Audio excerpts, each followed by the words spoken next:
She changed the lyrics to the song. And then she ran on the stage and kissed him. So Because he was there. Standing next to her.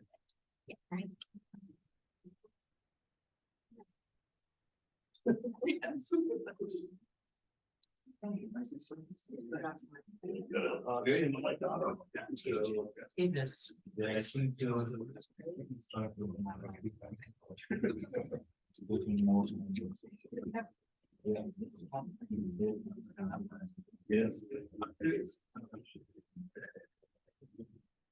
Good morning.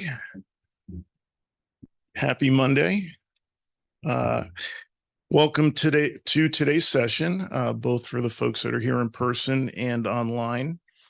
I'm Chris Giordano, Vice Chancellor for Student Affairs, and today I'm joined by Dr. Zachariah Matthew, Director of the Center for Global Engagement. And today we're going to discuss initiatives around international student recruitment and support. So this is number 4 of 5 sessions that we'll be conducting.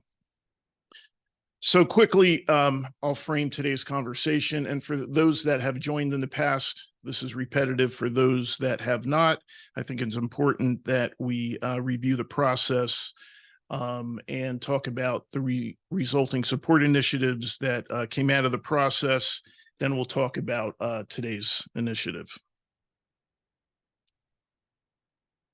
So it's important that we understand that these sessions are really informational and they're designed to be listening sessions. So we want to provide the campus with an opportunity and an update on the support services under consideration as part of the transformation, and just share where we're at this point in the process, understanding that it's been an iterative process. So things have changed and evolved from the very beginning when we began this process. And while we have a good sense of where we are today, there's an opportunity or a possibility, I should say, that this could continue to evolve in the future. So we'll talk about support services today. Keep in mind that we're still at the proposal stage. We do not know what may or may not be supported through Ann Arbor. So please keep that in mind. And we're currently involved in 3 major initiatives on campus. So it's our strategic transformation, the capital campaign, and the campus master planning process. Certainly, the transformation has many physical components and needs that will need to be met as part of this plan. So the campus master plan will play a big role in supporting these initiatives. And then certainly the capital campaign, depending on how that evolves, can play a complementary and supporting role as well. So how did we get here? So essentially, when we began part 2 of the transformation process, we were really focused on these things: support services that would enhance student success, promote student life, improve operations, upgrade infrastructure. This is really what we were looking to do. And this was the focus of our conversations and our meetings. So the process is represented through this flow chart on the screen. At the top of the flow chart, you'll see a term metadata.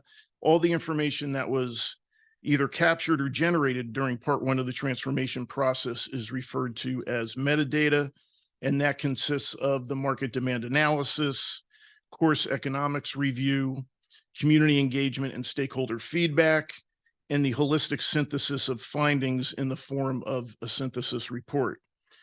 Stakeholder feedback includes information received through surveys, focus groups, interviews, and emails, information received through the strategic transformation feedback form on the website, the chancellor's open office hours or by appointment, And in all, there were about 2,000 pieces of feedback that were collected and compiled into a data sheet that was then shared with each of the 4 groups you see on the screen.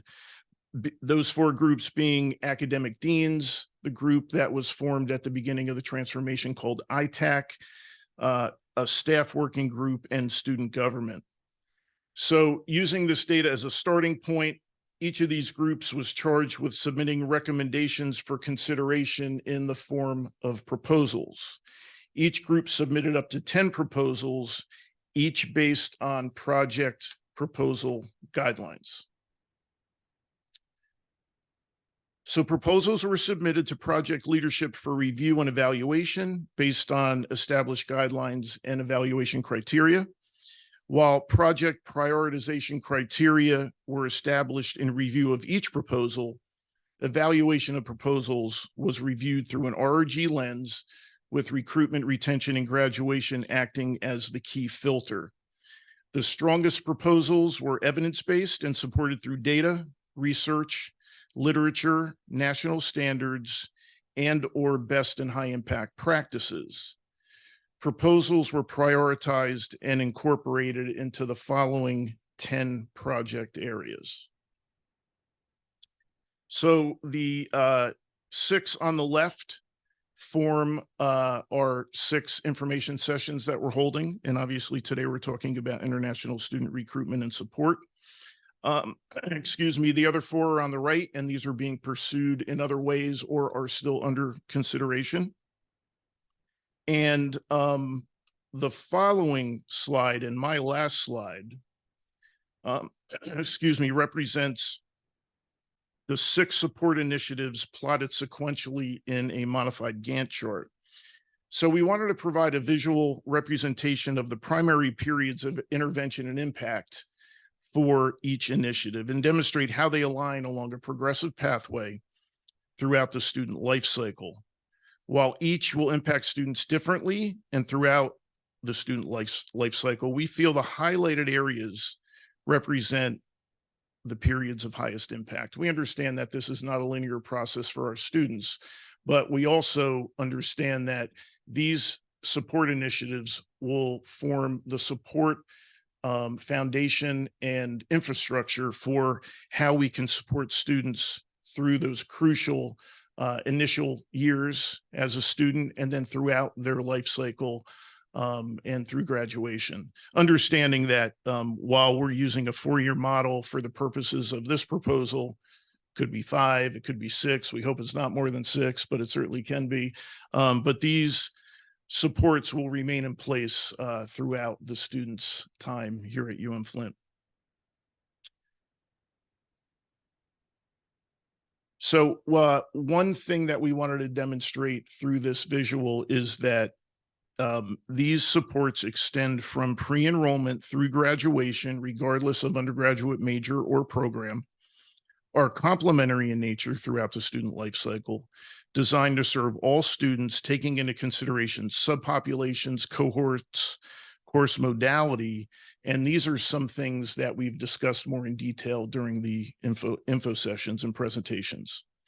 And it certainly prioritizes student health and wellness as a foundation for student success and well-being.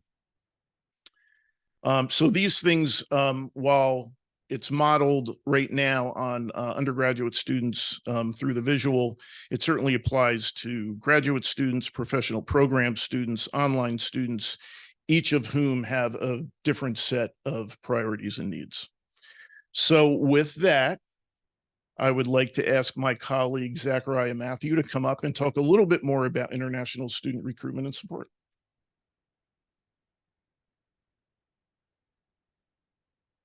Morning, and thanks for coming in today, either in person or virtually. So today's session is about the international student recruitment and support services.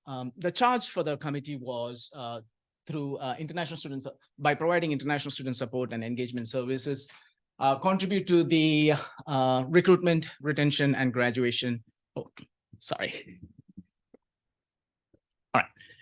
So through the International Student Support Services and Engagement, increase international student recruitment and retention at University of Michigan-Flint, and contributing to both the cultural vibrance and economic vitality of the institution and to the community. Now, where does it align with the institutional mission? Not going to read the whole thing, but look, the very first part is the local and global, advancing our local and global communities, both in terms of economic impact and in academic impact. When you really look at the economic impact, last academic year, District 8, which includes Flint as well, gained about $26.7 million from international student revenue. That is 26.7. University of Michigan-Flint, international students contributed about $5.8 million at University of Michigan-Flint, supporting 55 local jobs. So that's really significant, the economic impact of international students. However, it is very important that we just do not look at this in terms of the economic impact, but then also how it impacts the learning process as well. The engaged citizenship is what we really need to reflect on when it comes to the mission statement. That is, the key question that needs to be asked is, are international students an end or a means?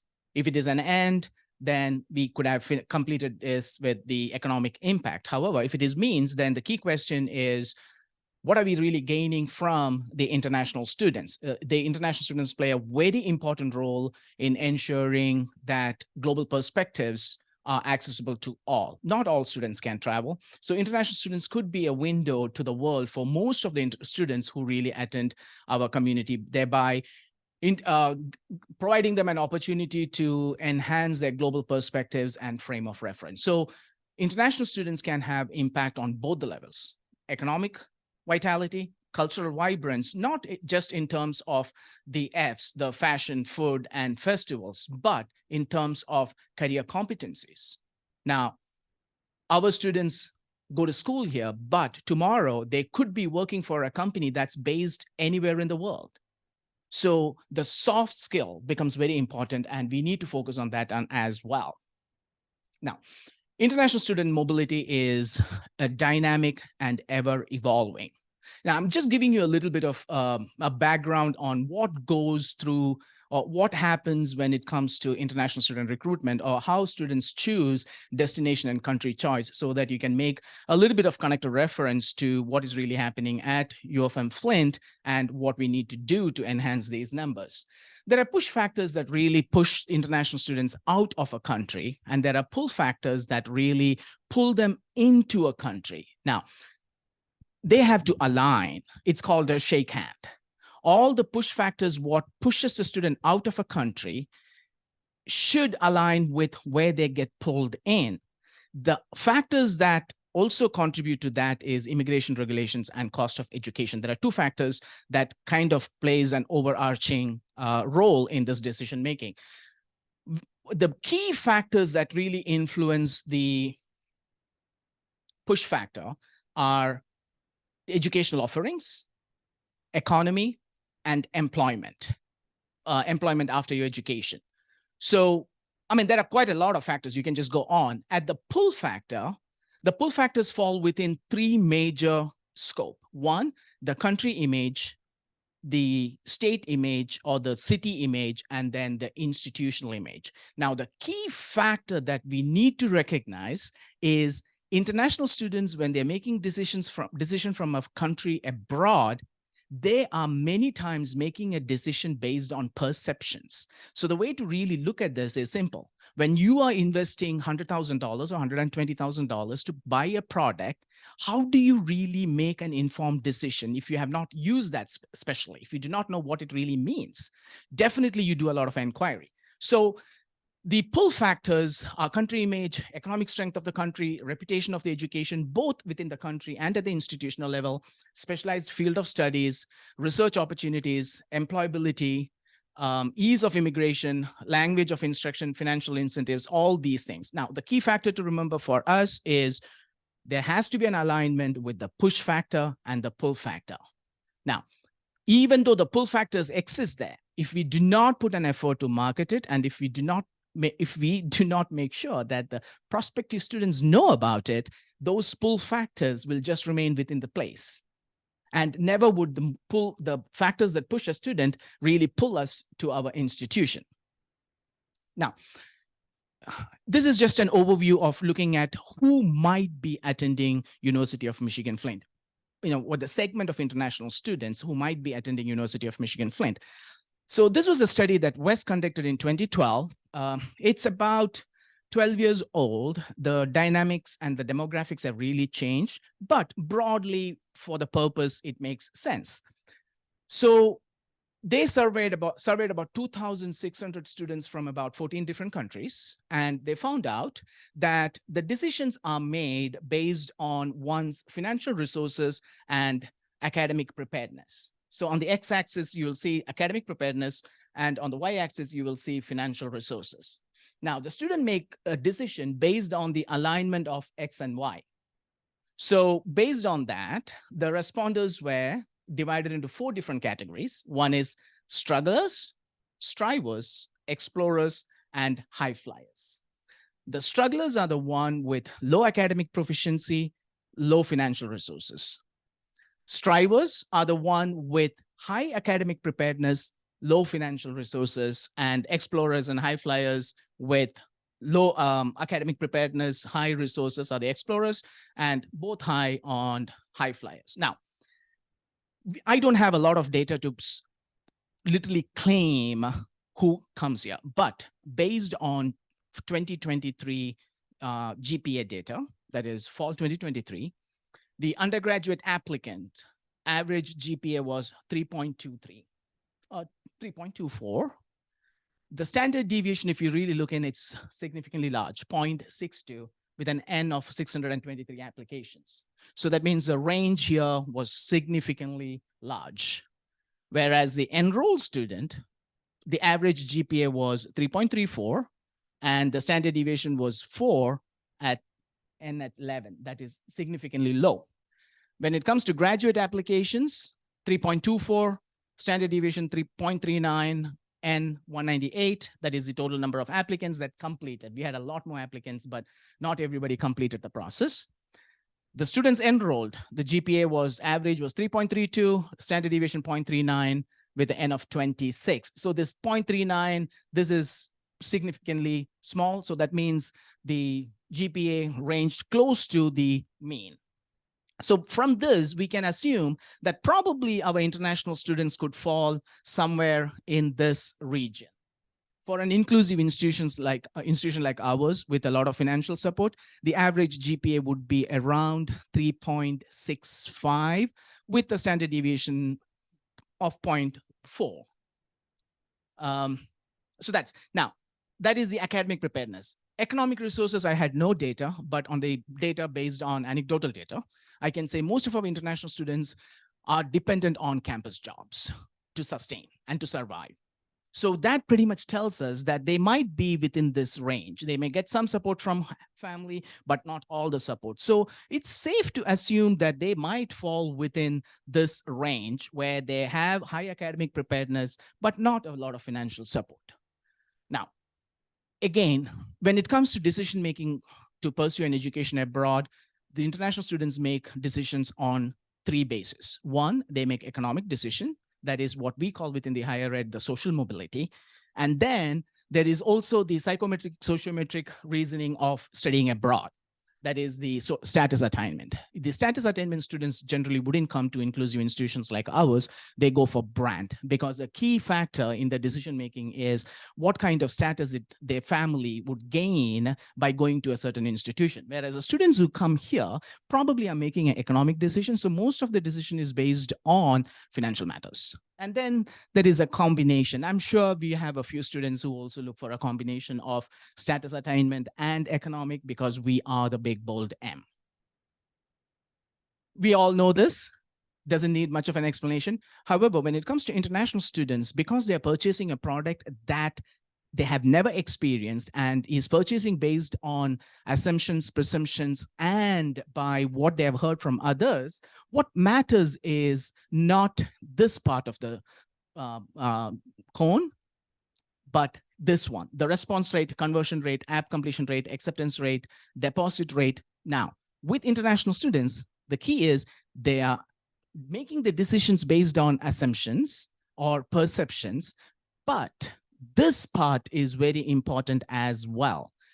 Once they get here, if their assumptions do not align with what is the reality, they're going to walk away.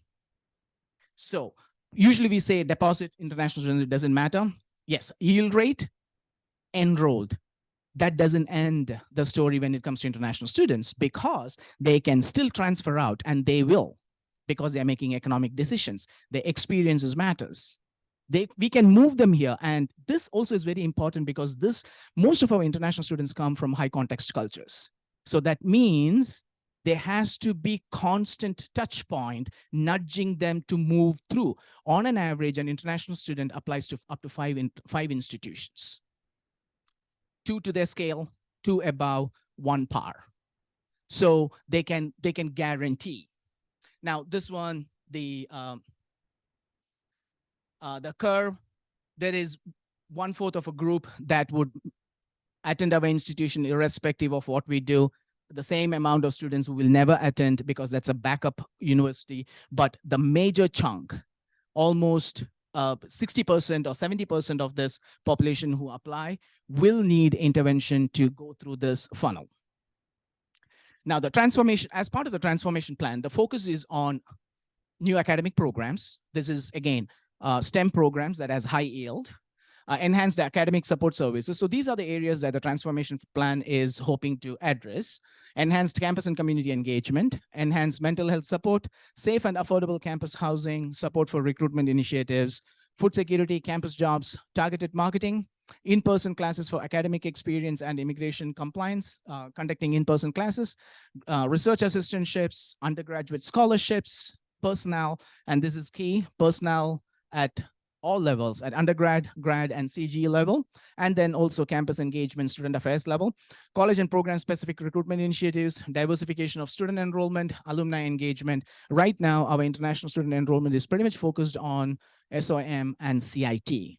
So that could also mean that regionally, we might be focusing on one or a very few countries. That is a way that we need to walk away from, because geopolitics has a huge role on international student enrollment. We can see that with China, Saudi Arabia, and in the past it was Indonesia as well. But so we have to make sure that the international student enrollment is diversified. And finally, the last one is alumni engagement. So this is the trend over the last 5 years. If you're really looking, right now we have our total international student population is about 1.96% of the total enrollment that's here. What I also did was I took off the KSS Saudi Arabian students. So that means our enrollment in percentage is here. So it has never in the last 5 years gone above 2% of total enrollment. So with our strategic transformation, with the current transformation initiatives, the new academic programs proposed, the global student mobility projection in South Asia, MENA region, and Central Africa. I really want to take a minute on this one. The new data of international student mobility was published today. The total number of, in percentage, though China represents the largest number of students here in the United States, there was a 0.2 drop in total enrollment from students from China. However, from students from India increased by 35%, of which 68 were graduate students. And also interesting was, for the first time ever, there were 2 countries from Africa that were in the top 25 countries or sending countries, that is Nigeria and Ghana. They both had an increase of over 30%. So the dynamics are really changing, and other countries that really increase the numbers are Bangladesh, Nepal, Pakistan. Vietnam was very consistent, Japan. Saudi Arabia, there was a significant drop of 12.2%. So when you really look at the numbers, so this one really plays in global student mobility. last week, there was a report that by 2025, India would be spending $70 billion, $billion in student mobility. By 2025, that is for next year, they will be spending $70 billion in student mobility. The National Education Policy of 2022 can play a significant role in partnerships because now they are following the US model of 4 exit points. After the first year, you get first certificate. After the second year, you get an associate degree. Third year, you get a bachelor's degree. Fourth year, you get an honors bachelor degree. So there are a lot of exit points that we can tap into. And the national economic indicators of country, a lot of these countries are really, the middle class is really growing. Privatization of higher education, gross enrollment ratio is a very important thing that we really need to look in, because the demand is going up, but there is not enough supply. So there has to be more push factors really playing in there. Demographic trend in most of these South Asian countries, the youth, let's say the group between 20 to 30 is significantly high. And that means we have a lot of potential to tap into that, combined with other factors. And us as an institution developing partnerships and collaboration. So this is an aggressive take.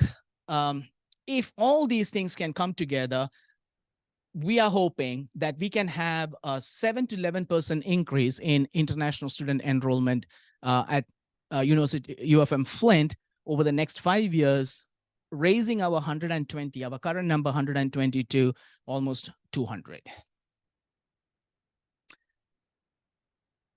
I have 2 more minutes. Just making sure if I can share any other data that could help.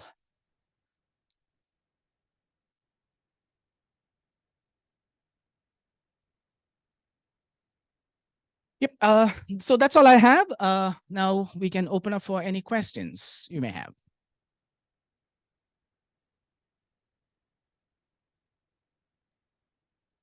Thank you, Zachariah.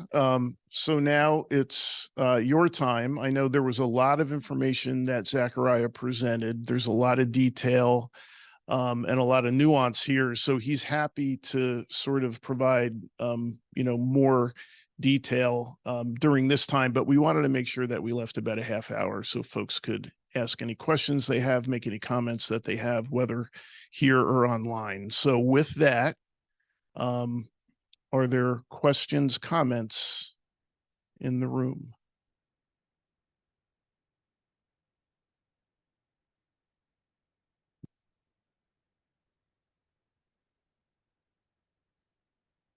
Zachariah, when you mentioned the high context piece, I think you noted a very important point that these students do need extra touch points versus what we might be used to in the United States. So I think that's really a critical piece.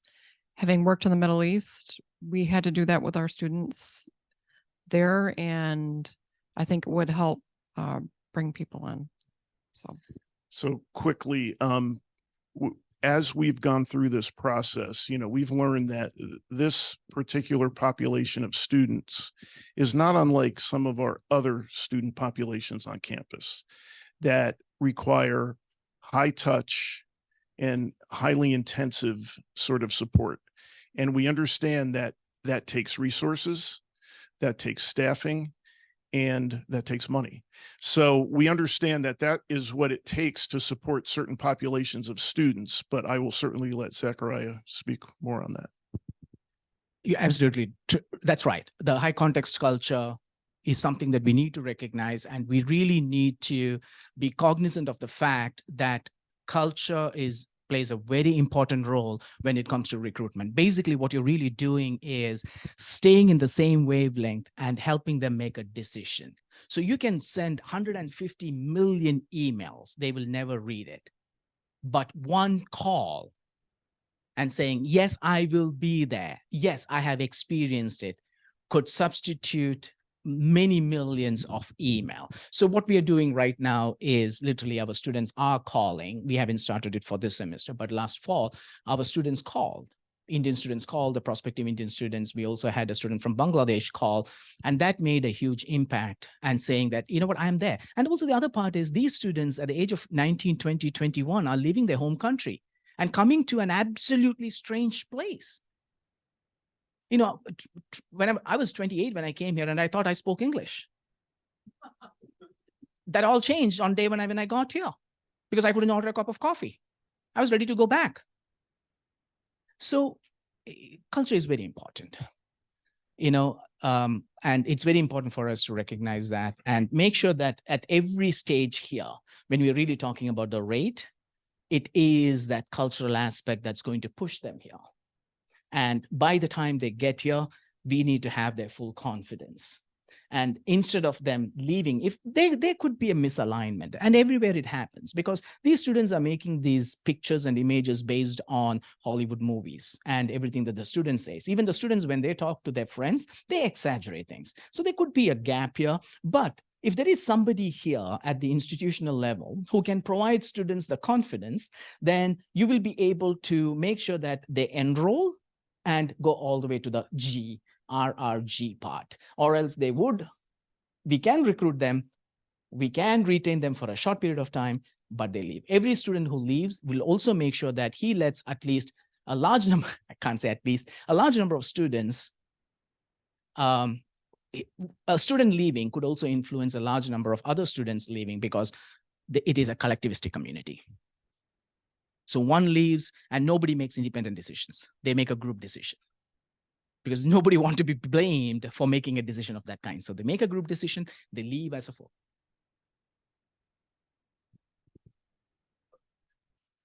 Okay, that's a different.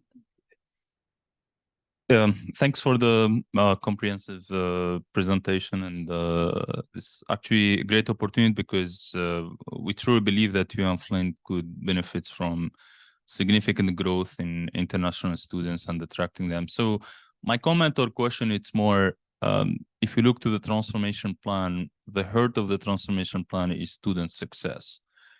And basically, when we talk about student success, it's typically more a holistic approach from pre-enrollment to graduation and employment.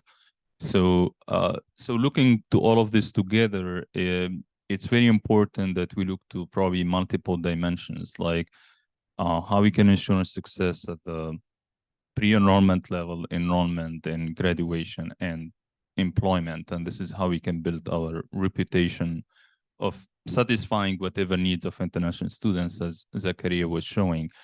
And a couple of comments here. I think the first thing to make a successful holistic approach is, first of all, about our location as in Flint. And I personally, probably last week, I met in person over 1,000 students to do several international agreements. And this was the main question from the student.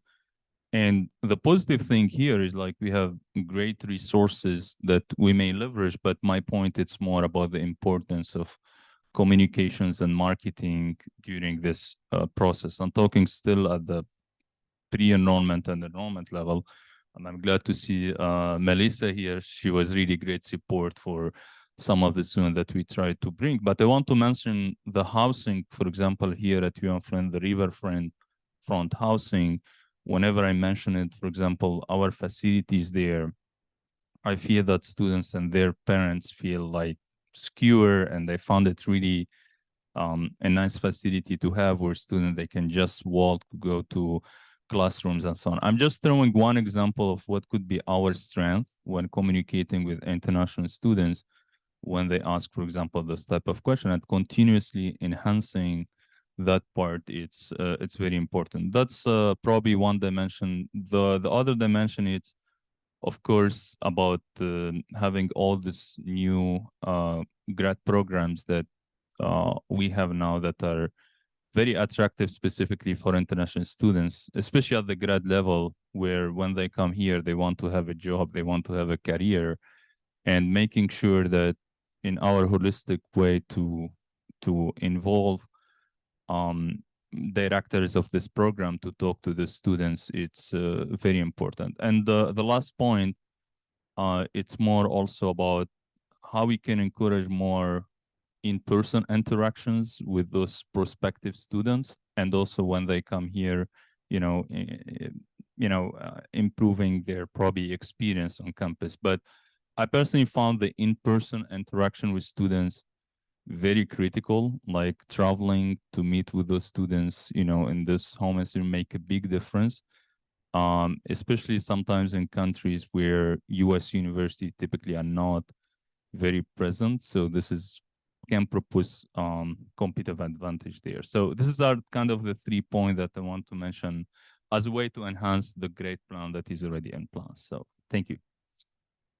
So thank you for your comments, and I think we'll address it in 3 ways. The first thing I want to do is talk about the support structure and revisit that a little bit.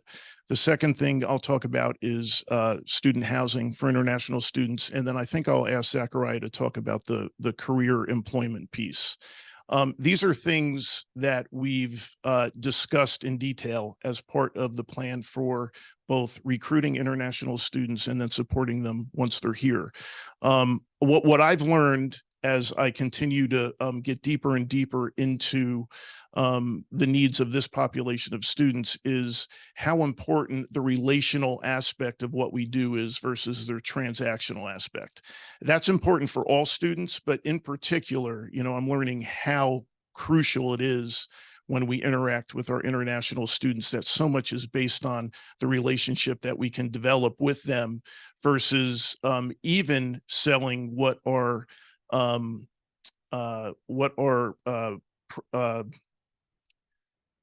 proposition is, or value proposition. Because value proposition is important for some things that you can't necessarily put a dollar value on, but I also understand that for international students, it's very, very important that they have a sense of community and they feel very comfortable in who they're interacting with. So the second thing I just want to talk about is this pathway experience that we feel like is crucial to support all students, international students among them. There are obviously pre-enrollment things that we need to do. And some of these pre-enrollment aspects of this process will be crucial just to get the students to continue to consider coming here. And then what their experience is as they're onboarded. In my mind, and this is something that I've discussed with Zachariah, I think our first best option is to pick up students at Detroit Airport, bring them into Riverfront, move them in, and then they're in housing. But I also know that it's not that linear and it's not that simple. So that's why we continue to work at some additional possibilities to get them into housing. But it's a layered issue. And it's a little more of a complex issue than I realized from the outset. And we're working on a number of different things to hopefully get more of our international students into Riverfront or into housing, because we do think that's their first best option. If the students choose not to pursue that option, then we still have to figure out how we support them in off-campus environments. And that's also part of this support plan. But just understand that that is something that we are working toward. But when Zachariah was talking about how some of our students are making their decisions, it's largely economic decisions. And there are some economic realities that I think we're all trying to balance. And in some cases, it makes it difficult for the students to live in housing based on what some of those costs are. So that's why we're looking to try to determine how can we supplement student support, allow them to get into housing, and then hopefully provide them with some on-campus experiences that helps them to continue to earn some income that we know that they need. So the support piece, very important, pre-enrollment through graduation. The housing piece, we also understand, is very important, and we continue to work toward having as many options as we can for that. And then the career piece, which we know is huge, I'll let Zachariah speak to. So as part of the career piece, the data that came out today from IIE also said there was a 55% increase in STEM enrollment. Among the students from India, the STEM major students were about 69%, and China, it was 53%. And within that close to 70% STEM students from India. A major portion, I do not remember exactly the percentage, was in math and computer science, followed by engineering, and supply chain management was also another area. So all these programs are coming in. That ties into employability. Most of these international students at the graduate level, before they come here, they would have had at least 2 to 3 years of work experience. They would have some kind of work experience. However, we still tend to really hover around the career preparedness space. When the graduate students who are on F1, what they need is employability, because they have 1 year of general OPT, 2 years of STEM OPT. Now, they need to be able to convince an employer that it's a worth investment for them to do the H part of it, the H1 visa.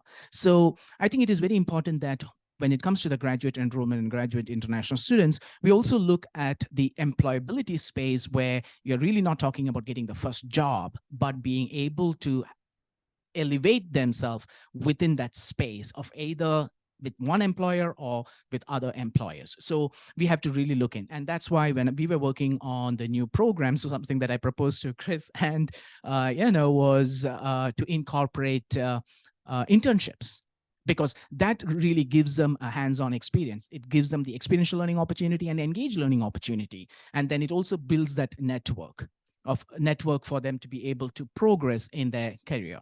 So that's within this space. Of course, part of the strategic transformation is also career preparedness and academic preparedness. But then we also need to look outbound. We have partnered with Global Detroit. That is an initiative by the governor's office to retain international talent within the Detroit space. And they're very specific Southeast. Probably they're really talking about the Automation Alley. So to keep the talents within here. So day after tomorrow, about 25 international students are going to attend a job fair where all the employers hire international students on CPT, OPT, and on H1. So that's one part of the resource. But then we also got an invitation from Global Michigan, that is directly from the governor's office, meeting with them this week to kind of know what they do, what they want. So we also really need to bring in all those resources. But what you just said is absolutely true. If they're making an economic decision, they're looking at money spent, money not spent, and money that they gain, because it is an economic decision that they make. So money plays a very important role. And with the partnerships, what we are really doing is we are incentivizing that space through scholarships. So one of the ways as we are really looking at stabilizing, or as we are really looking at increasing the numbers, we need to recognize the demographic cliff. So there has to be a major emphasis on international student enrollment. And if our students are making economic decisions, how do we really cover that space is a key question that we really need to ask.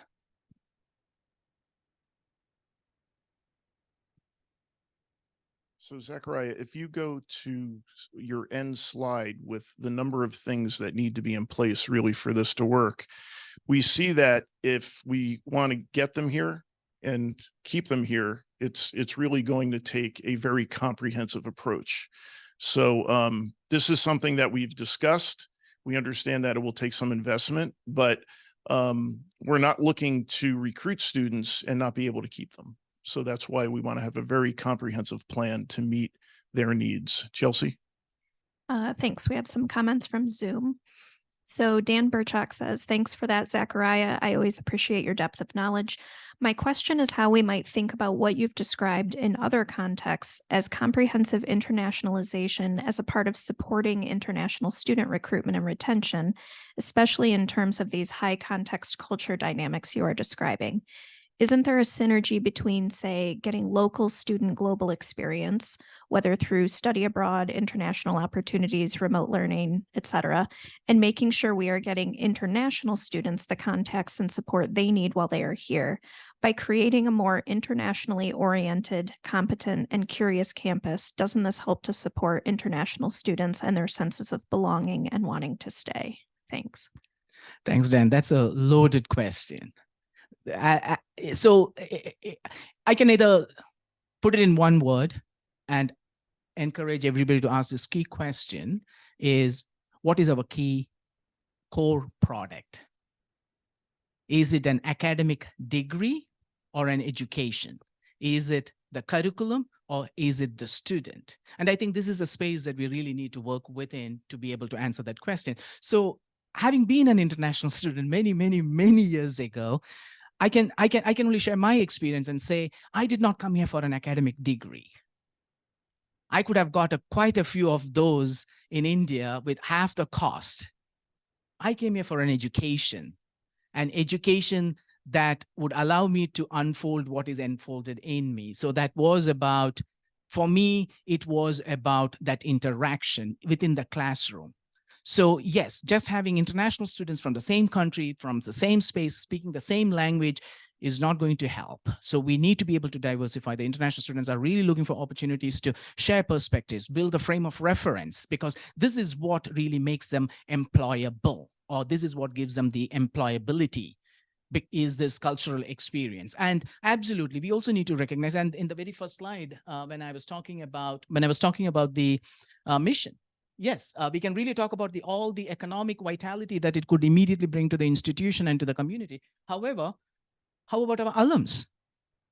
It is this classroom engagement that many times would serve our students from local Flint area the opportunity, be the window of opportunity to look at the world and build that perspective. So to be able to engage with international students within the classroom really provides them the opportunity to know the world without being able to travel. So yes, comprehensive internationalization plays a very important role here.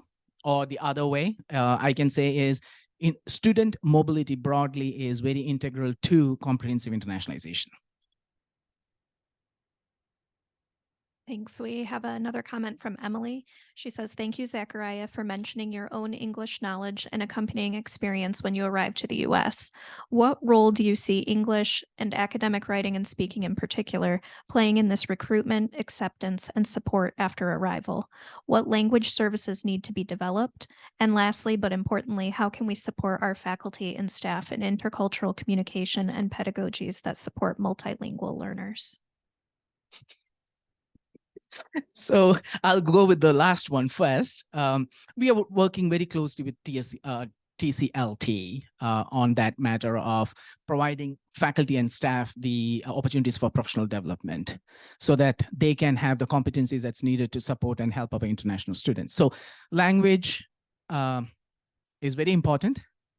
You know, a lot of students who come here speak English, but a very different kind of English, be that Indian, South African, or British English. But when they come here, they understand that it is entirely different. They may prove really well on their TOEFL exams and all those things, but when it really comes to the academic English, they might not be proficient because they are not used to it. So it is important that we provide them the support they need, especially at the undergraduate level. So we need to work and think towards establishing the ESL program, English as a second language. We need to look at other course offerings based on student proficiency. So that is a space that I don't think we have really talked a lot about, English language proficiency. So yes, definitely that plays an important role. And then of course, student engagement also is very important, because one of the studies that I saw said there was no correlation between a certain level of English proficiency score and GPA. However, in combination with the language proficiency score and campus engagement had a huge impact on their GPA. So it's a combination.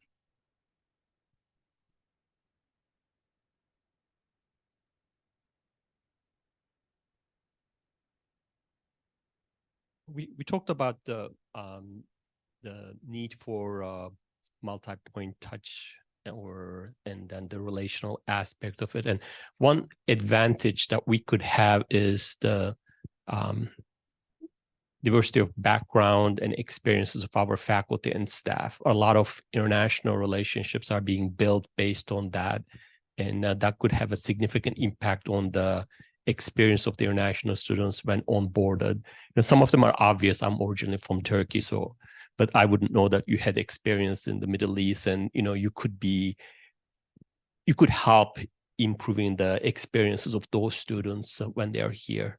Are there any plans to take advantage of this? So I'll just mention that some experiences I've had at some other institutions would leverage the background and experiences and language skills of our faculty and staff, and capture it in a way that then we could connect students with some appropriate faculty and staff for this very reason. I am not aware that we currently do that, but I'm not sure. So you could talk about your thoughts on that.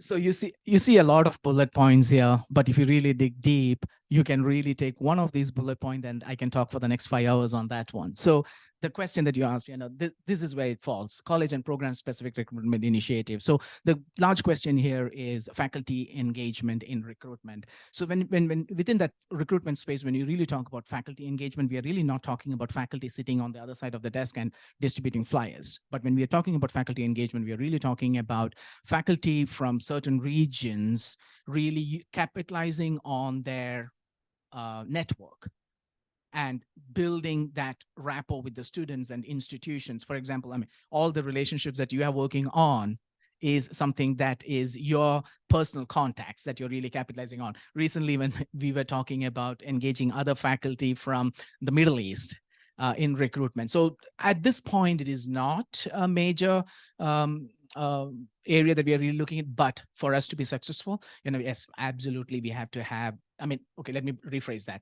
That would play a very significant role. Faculty engagement will play a very significant role in our ability to, and that's where the second part comes in, is diversification of student enrollment. And that is very important. At one point, we relied on the Saudi SACM scholarship. That's gone. And that was a huge percentage of our students. So whereas if we can really capitalize on our faculty and staff and their network, we can really contribute to both this college and program specific recruitment initiatives and diversification of student enrollment. And something great about really engaging faculty is they bring high caliber proteges who can really be the ambassadors of this institution and also be the walking billboard or talking billboard for our institution. I think the other thing that I'll add is while we're having this conversation within the context and framework of this strategic transformation, there are things that we can do independent of the transformation.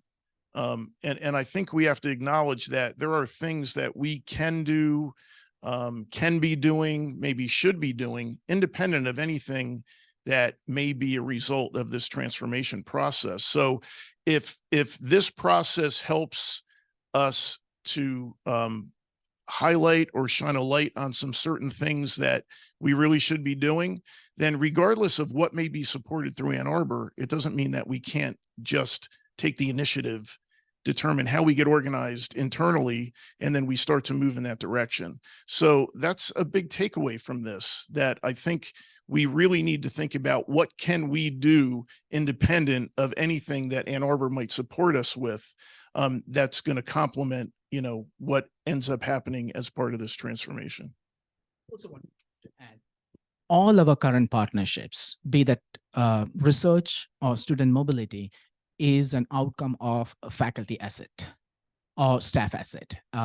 So that is a very important space that we need to capitalize on.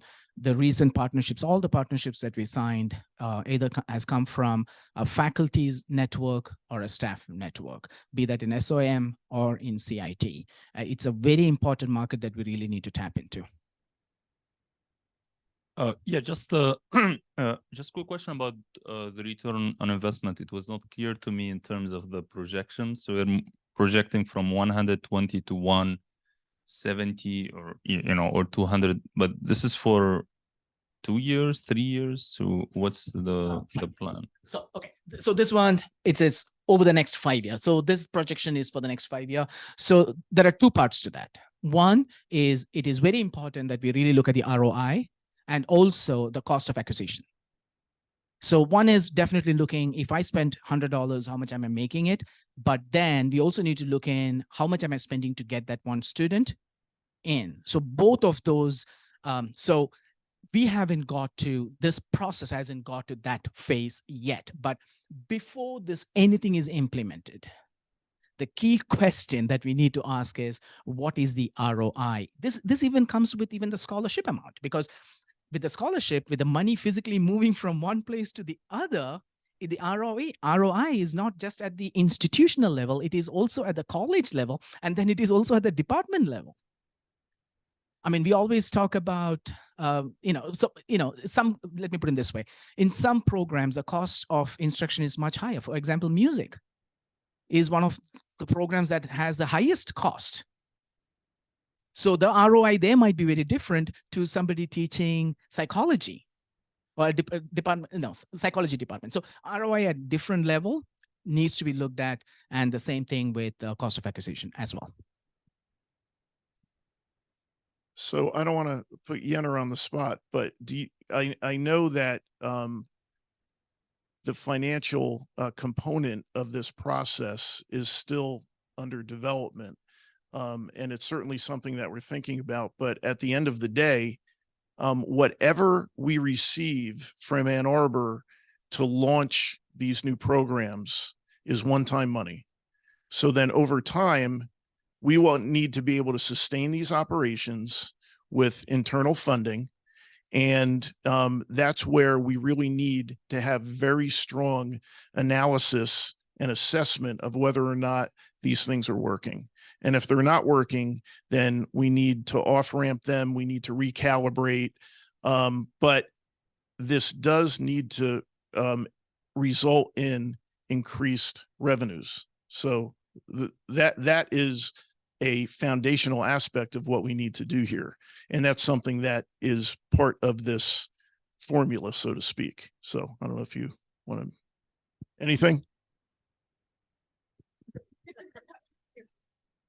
Definitely, that's something very important. I mean, we don't want to start initiatives and lose the funding after a while, and we need to assess the return on the investment and whether these initiatives are sustainable on our own funds with the revenue that these programs generate or not. Yeah, and that's part of the analysis that we're working on right now. So the other part that we have not even talked about is funding models. If we have to sustain it, at what level are we really talking about? Even at the recruitment level, retention level. So we have to really look at the funding model as well to be able to sustain it. Thanks, Zachariah, for your presentation. Job well done. I have a question, and I don't know if we can get to this information. So if I have a student and I want to send them study abroad for work experience, academic experience, what have you, the intent is that they will come back and be more marketable here for whatever they decide to do, right? Are we seeing that same thing when we recruit internationally, or do you feel it's more for the students that want to come here and then stay employed in the United States, of which we know is not realistic 100%. So how do we market and sell to international families to come to the University of Michigan-Flint? It's okay if you return back home, and it emphasizes, it helps with your career. How do we market that? Or do we? Yes. Do we have any data of who stays and who goes? We do not have any data. We do not have any data. And that's where the last part here comes into play as well, is alumni engagement really comes into play here, along with institutional data. So I think irrespective, what a parent is looking for is employability. Now, most of our students that I have come across have found a job here. Even before they graduate, they have CPTs and OPT employment options available already.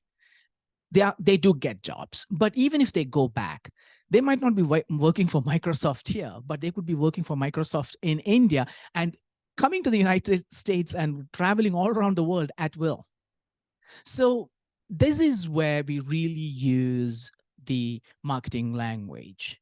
We are not, and again, as an institution of higher education, we are not allowed to say that you will get H1, because the F1 is a single intent visa. They're supposed to go back.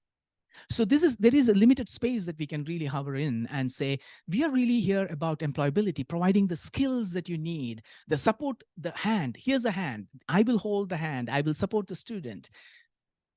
Something, again, I do not want this to be taken in any negative way. The kind of students who come here are not purchasing anything but hope. The hope is something that we need to be able to convey, not sell. To be able to convey to the parents, to the students. This is the same as a student coming from Flint. They are not coming here for a degree. They are coming here for a better tomorrow, not only for them, but for the generations to come. So that's where marketing needs to be redefined and say, this is not about the posters and flyers and your Facebook advertisements. This is about somebody who really knows what happens here, talking to the parent, talking to the child and say, I am the one who benefited from it. And that's how I have done it. Is I never go there and say, this is how $1 million endowment we have got. I simply say, you know what? I come from a family just like yours. Today I am who I want to be. You can too. And we have the systems in place. So I think in this whole space, what we really need to be able to do is convey the relationship. The trust. That is the most important thing. All others becomes secondary as an attachment or as an addendum. To build that relationship is the most important thing. And that's where we need to capitalize on our students who are here on our campus as well. So we're at time. Do we have anything else online? Okay. Well, we appreciate the conversation. We appreciate the opportunity to come together, continue to explore this topic. We know how vital it is to the success of this transformation and our academic programs, and certainly to our campus life. So we look forward to continuing the conversation, but for now, I'll say thank you for joining us in person. Thank you online. And we have our last session on student health and wellness on Wednesday at 11. So we hope to see you then. Thank you.